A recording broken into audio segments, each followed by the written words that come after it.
সত্যি একমাত্র এই ফেসবুকের বদৌলতেই নিজের ইনকাম দিয়ে পরিবারের সবাইকে ট্রিট দিলাম। তো আজকে কিন্তু অনেক খুশির একটা দিন, যেহেতু আমি ফেসবুকের প্রথম পেমেন্ট পেয়েছি আর পরিবারের সবাইকে ট্রিট দিব না, এটা তো আর হতে পারে না। তাই সবাইকে নিয়ে আজকে বগুড়া কাচ্চি ভাইয়ে চলে গিয়েছিলাম পছন্দের কাচ্চি বিরিয়ানি খেতে। আমার মেয়েরা তো মাশাল্লাহ অনেক পছন্দ করে কাচ্চি বিরিয়ানি। এই যে দেখেন টুং টুং করে সবাই চলে যাচ্ছে এখন বগুড়াতে। তো অনেকে এসে আবার ইনবক্সে নক করছেন যে আপু কত পেমেন্ট উঠালেন। আসলে যা উঠিয়েছি আলহামদুলিল্লাহ।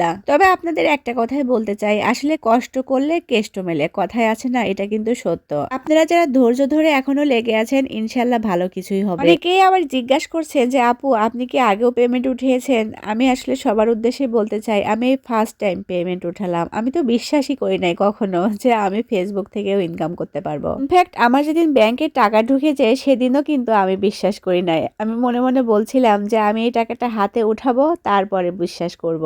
যত কিছুই হোক, এটা কিন্তু অনেক আনন্দের একটা দিন ছিল যে আমি ফেসবুক থেকে প্রথম পেমেন্ট উঠিয়েছিলাম। আমি জানি যারা ফেসবুকে কাজ করে তারা সবাই এই দিনটার জন্য অপেক্ষা করে। তো আমিও আগে দেখতাম যে মানুষ প্রথম পেমেন্ট উঠায় কত খুশি হয়, আর আজকেও আমি ঠিক ততটাই খুশি। সত্যি আজকের দিনটা অনেক আনন্দের ছিল। অনেকে এসে আমার ইনবক্সে আরো বলছেন যে আপু আপনার পেজটা কতদিন হলো খুলেছেন। আসলে তাদের উদ্দেশ্যে বলতে চাই, আমার পেজটা কিন্তু অনেক দিন হলো খোলা, প্রায় 2 বছর হয়ে গিয়েছে। প্রথম প্রথম সেরকম একটা কাজ করতাম না, সেরকম বসতামও না, তবে এখন কিন্তু রেগুলার আমি কাজ করি। আর এই ফেসবুকের জার্নিটা কিন্তু এতটাও সোজা না। অনেক লোকের অনেক কথা শুনতে হয়। যারা কথা শুনতে অভ্যস্ত তারাই কিন্তু ফেসবুকে টিকে থাকতে পারে, কারণ ফেসবুকে কাজ করা কিন্তু সবাই পছন্দ করে না। যেরকম আমার ফ্যামিলি থেকেও কিন্তু পছন্দ করে না, অথচ আমি জোর করে করি এবং সেটা ধরে আছি। পরিবারের সবার বিরুদ্ধে গিয়ে কিন্তু এই কাজটা করা অনেক কষ্টের, তারপরেও আমি কিন্তু টিকে আছি অনেক কষ্ট করে। একটা সময় আমি সময় কাটানোর জন্যই আসলে পেজটা খুলেছিলাম, কিন্তু এখন আমার নেশায় পরিণত হয়েছে। মানে ফেসবুকে কাজ না করলে ভালোই লাগে না। যে 2টা বছর কাজ করে গিয়েছি, কখনো কিন্তু টাকার চিন্তা করি নাই। আমি তো বিশ্বাস করেই নিয়েছিলাম যে আমি কখনো এখান থেকে কিছুই করতে পারবো না, তারপরেও কাজ চালিয়ে গিয়েছি। আসলে এখানে কাজ করতে করতে একটা অভ্যাসও হয়ে গিয়েছে যে ফেসবুকে কাজ না করলে ভালোই লাগে না। যাই হোক, সবার উদ্দেশ্যে শুধু একটা কথাই বলতে চাই, ধৈর্য ধরলে কিন্তু তার ফল পাওয়া যায়। আপনারা যারা কষ্ট করে ফেসবুকে কাজ করছেন তারা অবশ্যই ধৈর্য ধরবেন, ইনশাল্লাহ একদিন ভালো কিছু হবে। তো যাই হোক, এই যে আমরা কিন্তু সবাই বগুড়া কাচ্চি ভাইয়ে চলে এসেছি খাবার খেতে, আর এই যে কাচ্চি অলরেডি খাওয়া শুরু করে দিয়েছি। সত্যি ভাই, নিজের ইনকামে পরিবারের সবাইকে নিয়ে খেতে এসেছি, এটা ভাবতেও অনেক খুশি লাগছে। অনেকে এসে আবার বলছেন যে একটু টাকাই তো পেয়েছেন, এটা আবার এত দেখানোর কি হলো। আসলে দেখানোর কিছুই হয়নি, যেহেতু এটা ফেসবুক থেকে পেয়েছি তাই ফেসবুকে তো একটা ভিডিও ছাড়তেই হয়। আর আমার মনে হয় এরকম ভিডিও দেখলে যারা এত কষ্ট করে পেজ চালায় কিন্তু এখনো কিছুই করতে পারেনি, তারা কিন্তু অনেক উৎসাহিত হয়। এরকম আমার কথাই বলবো,